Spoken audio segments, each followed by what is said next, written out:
Pa dobar dan, dragi učenici, dobro jutro, dobro večer. Ili ako me gledate usred noći, dobar rad. Kako god to okrenete, situacija je uvijek strašna ukoliko je situacija tako strašna u tvojoj glavi. Mi to sve možemo. Znamo raditi u virtualnim bilježnicama, u stanju smo sve napraviti. Dakle, sve je u redu.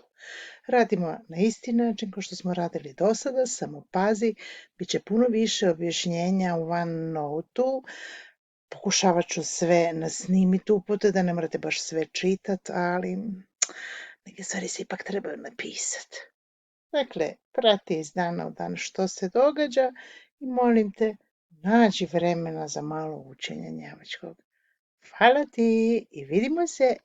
Pazi, ako ti bilo što treba, bilo što, znaš mail, znaš broj telefona, javi se.